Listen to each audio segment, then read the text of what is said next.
From the White House in Washington, D.C., ladies and gentlemen, the President of the United States. My fellow Americans, it is nearly 5 months since we were attacked at Pearl Harbor. For the 2 years prior to that attack, this country had been gearing itself up to a high level of production of munitions. And yet our war efforts had done little to dislocate the normal lives of most of us. Since then, we have dispatched strong forces of our Army and Navy, several 100,000 of them, to bases and battlefronts thousands of miles from home. We have stepped up our war production on a scale that is testing our industrial power, our engineering genius, and our economic structure to the utmost. We have had no illusions about the fact that this is a tough job and a long one. American warships are now in combat in the North and South Atlantic, in the Arctic, in the Mediterranean, in the Indian Ocean, and in the North and South Pacific. American troops have taken stations in South America, Greenland, Iceland, the British Isles, the Near East, the Middle East, and the Far East, the continent of Australia, and many islands of the Pacific. American war planes manned by Americans are flying in actual combat over all the continents and all the oceans. On the European front, the most important development of the past year has been, without question, the crushing counteroffensive on the part of the great armies of Russia against the powerful German army. These Russian forces have destroyed and are destroying more armed power of our enemies, troops, planes, tanks, and guns, than all the other United Nations put together. In the Mediterranean area, matters remain on the surface much as they were, but the situation there is receiving very careful attention. Recently, we've received news of a change in government in what we used to know as the Republic of France, a name dear to the hearts of all lovers of liberty, a name and an institution which we hope will soon be restored to full dignity. Throughout the Nazi occupation of France, we have hoped for the maintenance of a French government which would strive to regain independence, to reestablish the principles of liberty, equality, and fraternity, and to restore the historic culture of France. Our policy has been consistent from the very beginning. However, we are now greatly concerned lest those who have recently come to power may seek to force the brave French people into submission to Nazi despotism. The United Nations will take measures, if necessary, to prevent the use of French territory in any part of the world for military purposes by the Axis powers. The good people of France will readily understand that such action is essential for the United Nations to prevent assistance to the armies or navies or air forces of Germany or Italy or Japan. The overwhelming majority of the French people understand that the fight of the United Nations is fundamentally their fight, that our victory means the restoration of a free and independent France and the saving of France from the slavery which would be imposed upon her by her external enemies and by her internal traitors. We know how the French people really feel. We know that a deep-seated determination to obstruct every step in the Axis plan extends from occupied France through Vichy France, all the way to the people of their colonies in every ocean and on every continent.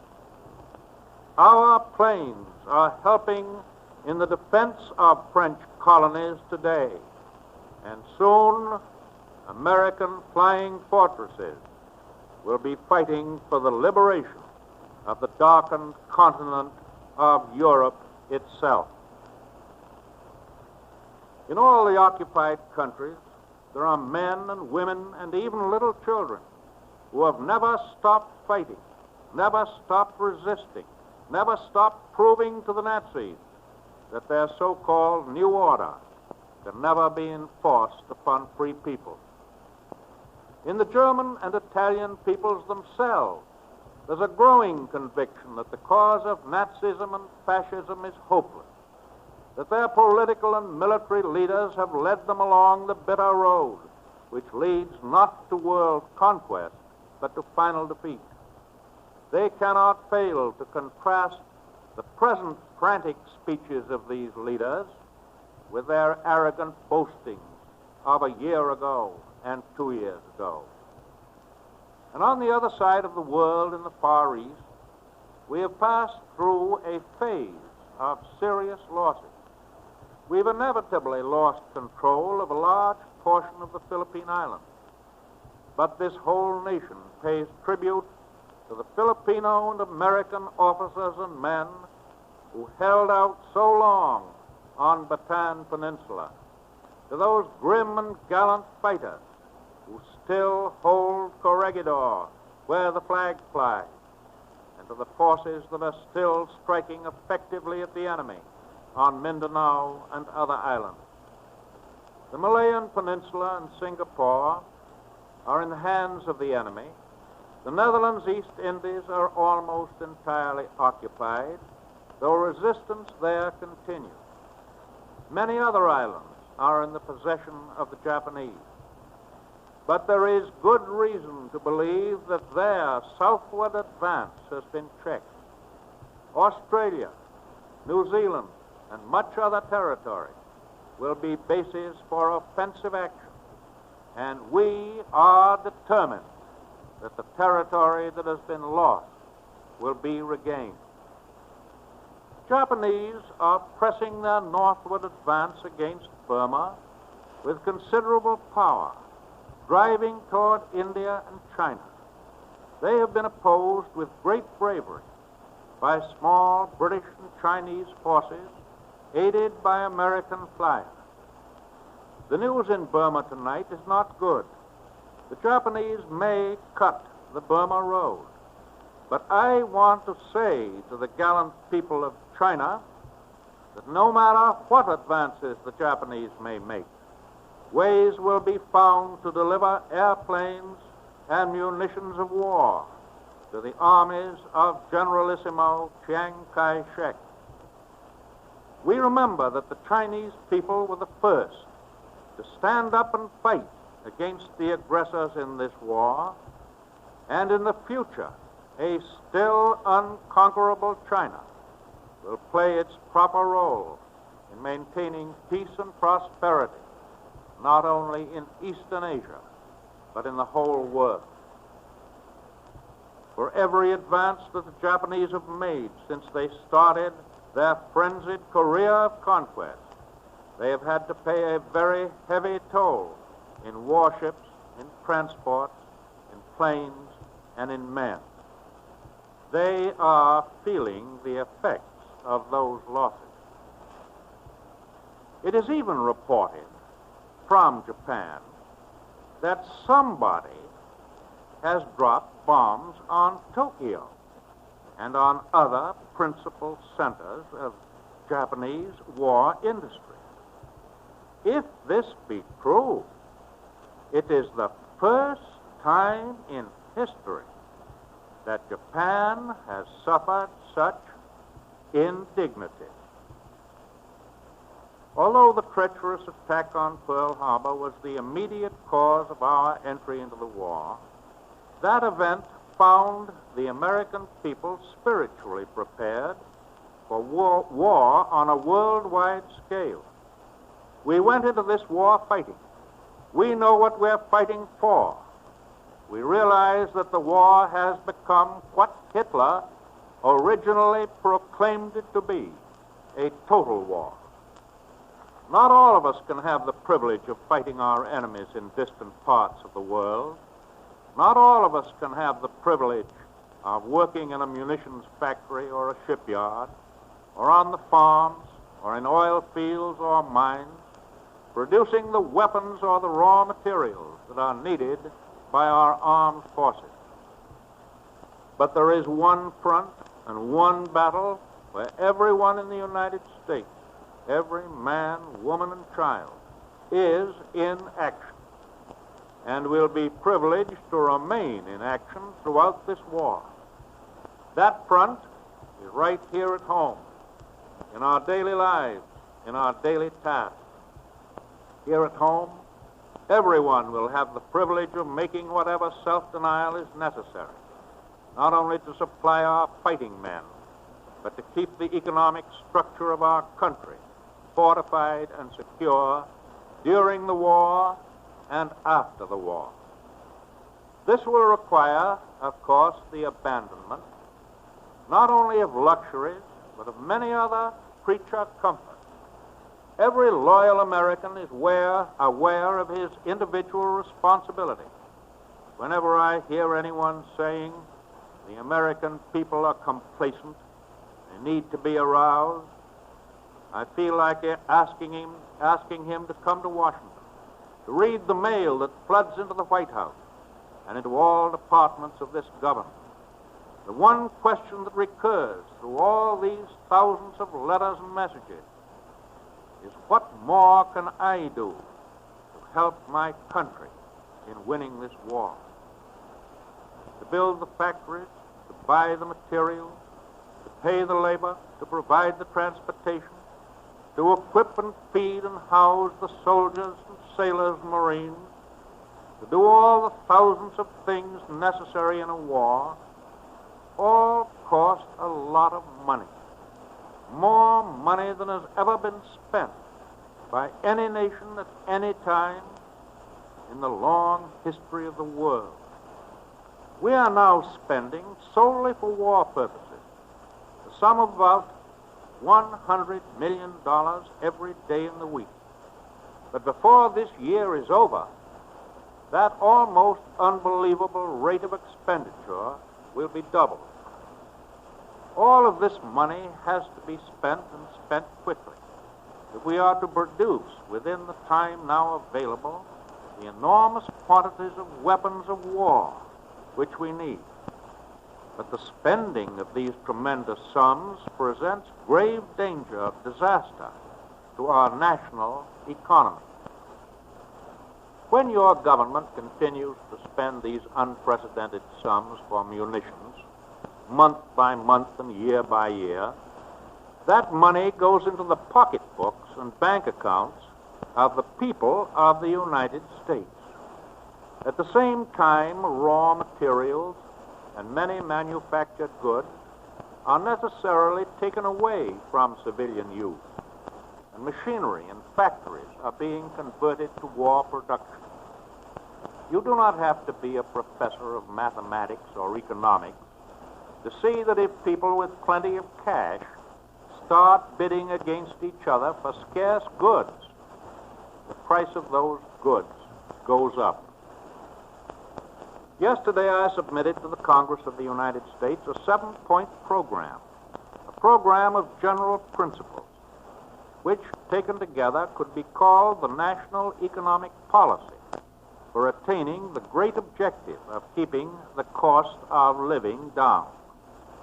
I repeat them now to you in substance. First, we must, through heavier taxes, keep personal and corporate profits at a low, reasonable rate.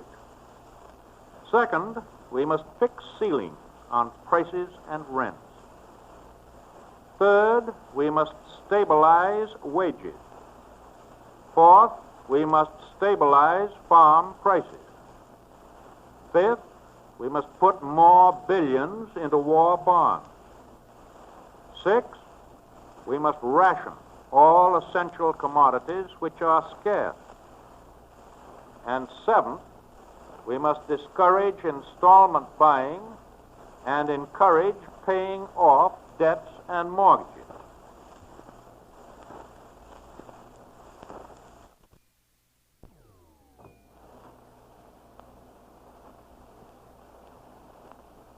The important thing to remember is that each one of these points is dependent on the others if the whole program is to work. Some people are already taking the position that every one of the 7 points is correct, except the one point which steps on their own individual toes. A few seem very willing to approve self-denial on the part of their neighbors.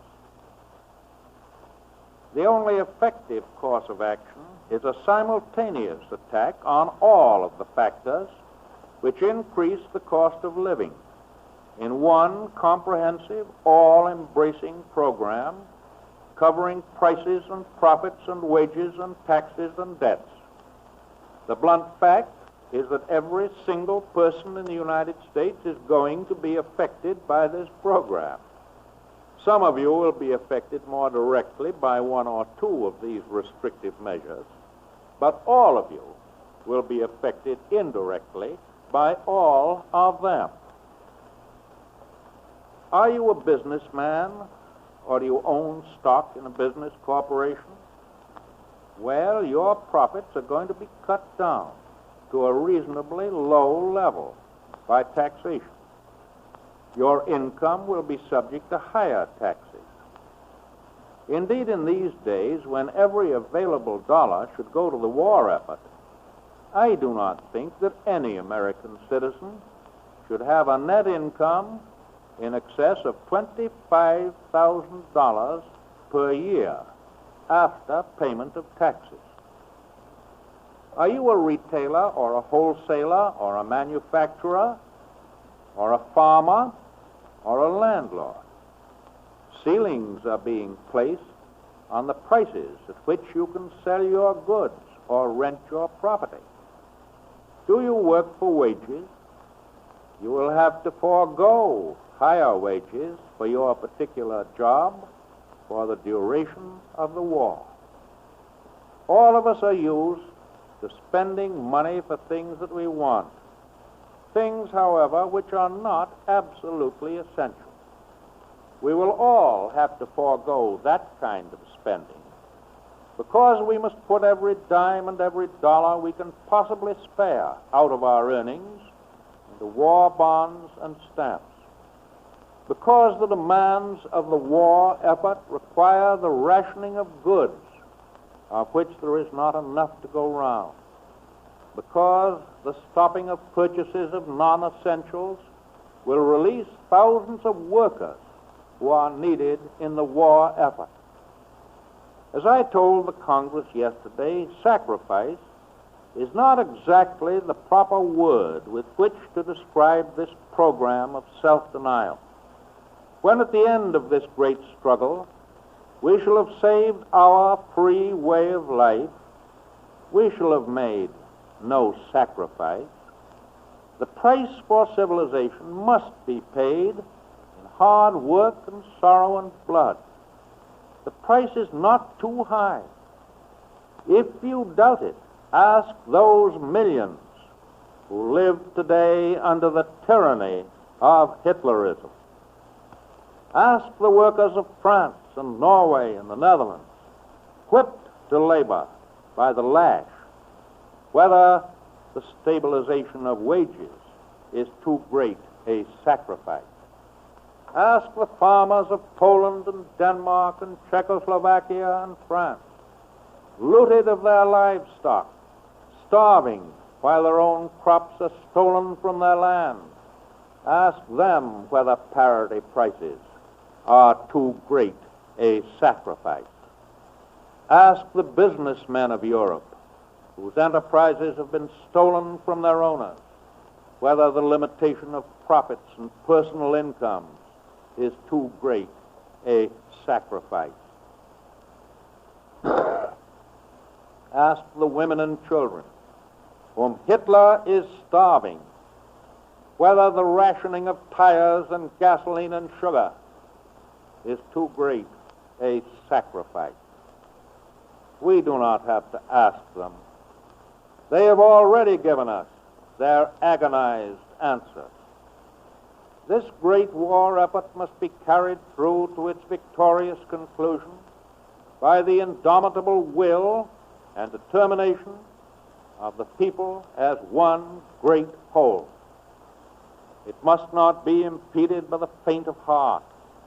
It must not be impeded by those who put their own selfish interests above the interests of the nation.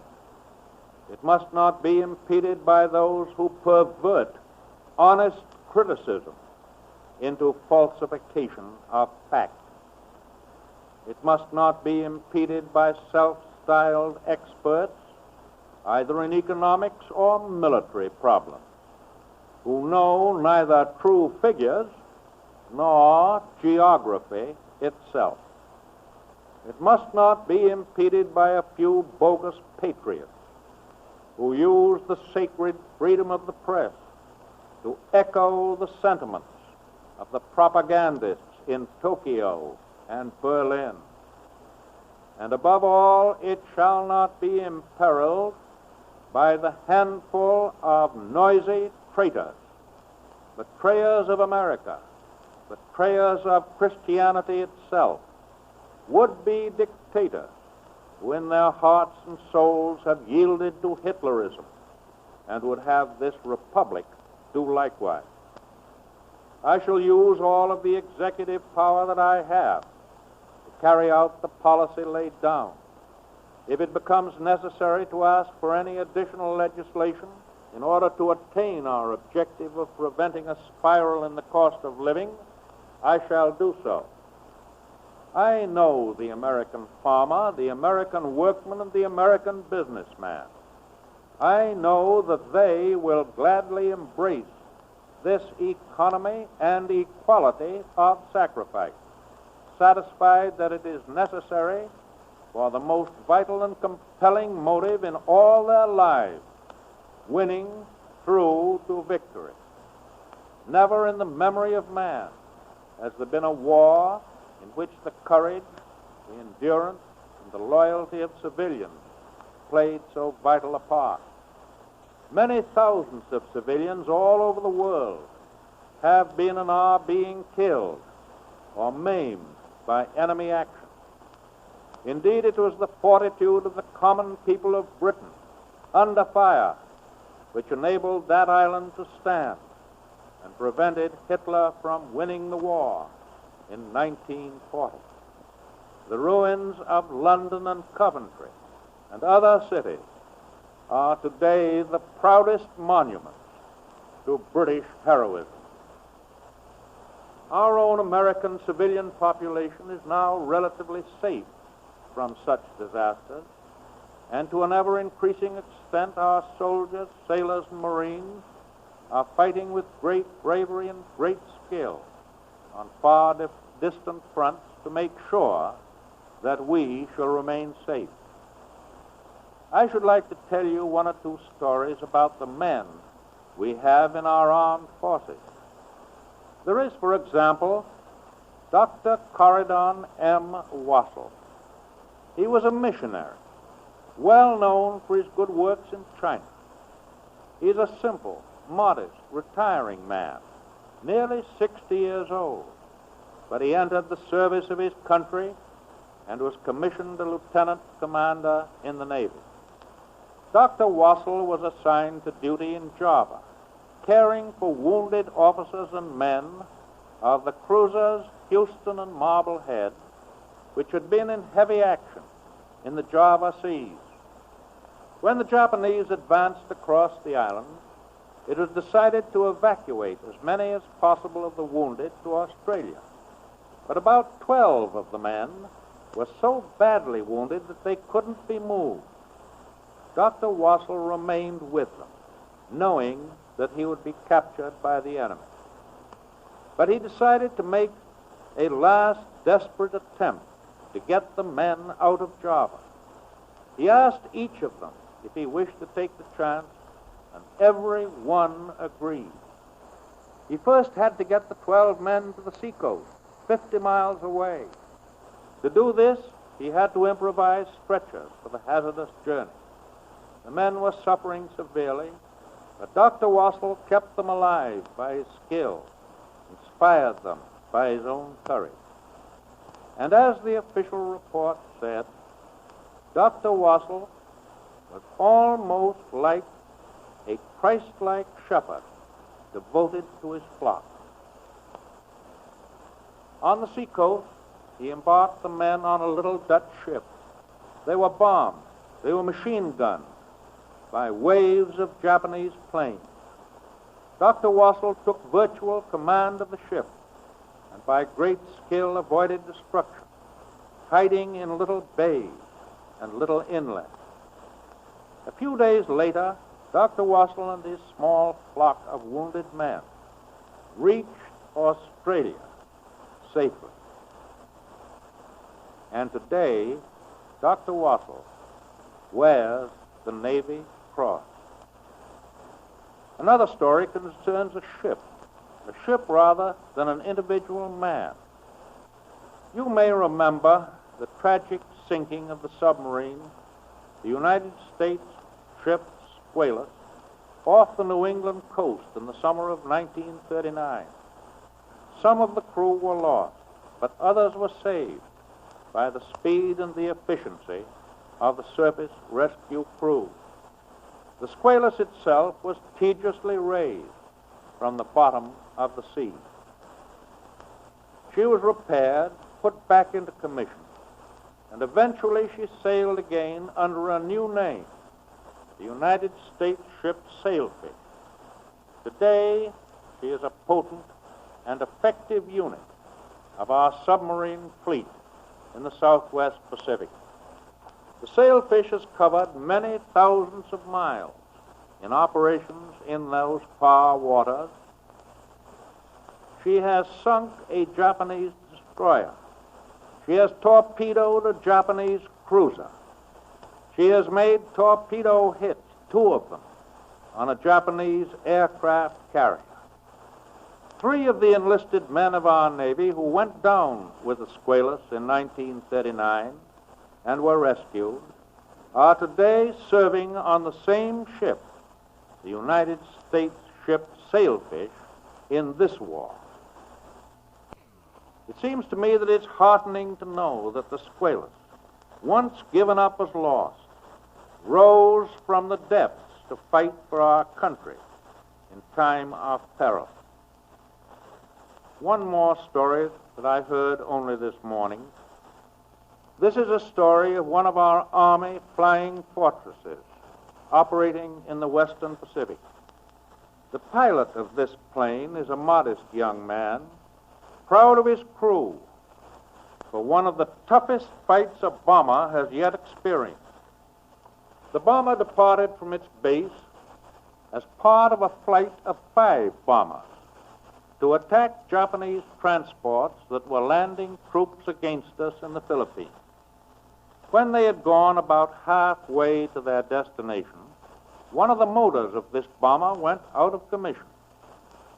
The young pilot lost contact with the other bombers. The crew, however, got the motor working, got it going again, and the plane proceeded on its mission alone. By the time it arrived at its target, the other 4 flying fortresses had already passed over, had dropped their bombs, and had stirred up the hornet's nest of Japanese Zero planes. 18 of these Zero fighters attacked our 1 flying fortress. Despite this mass attack, our plane proceeded on its mission and dropped all of its bombs on 6 Japanese transports which were lined up along the docks. As it turned back on its homeward journey, a running fight between the bomber and the 18 Japanese pursuit planes continued for 75 miles. 4 pursuit planes of the Japs attacked simultaneously at each side. 4 were shot down with the side guns. During this fight, the bomber's radio operator was killed. The engineer's right hand was shot off, and one gunner was crippled, leaving only one man available to operate both side guns. Although wounded in one hand, this gunner alternately manned both side guns, bringing down 3 more Japanese Zero planes. While this was going on, one engine on the American bomber was shot out. One gas tank was hit.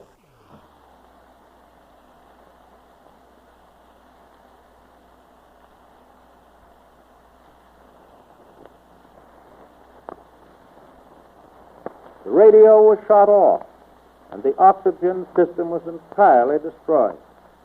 Out of 11 control cables, all but 4 were shot away.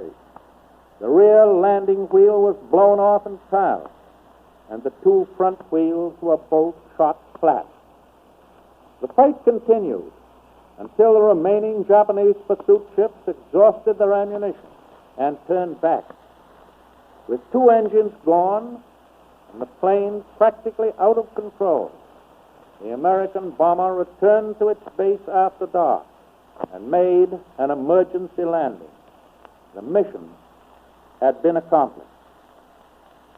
The name of that pilot is Captain Hewitt T. Quayler of the United States Army. He comes from a place called Menard, Texas, with a population of 2,375. He has been awarded the Distinguished Service Cross, and I hope that he's listening. These stories I have told you are not exceptional. They're typical examples of individual heroism and skill. As we here at home contemplate our own duty, our own responsibilities, let us think and think hard of the example which is being set for us by our fighting men. Our soldiers and sailors are members of well-disciplined units, but they're still and forever individuals, free individuals. They're farmers and workers, businessmen, professional men, artists, clerks. They are the United States of America. That is why they fight. We, too, are the United States of America. That is why we must work and sacrifice. It is for them. It is for us. It is for victory. That was the President of the United States.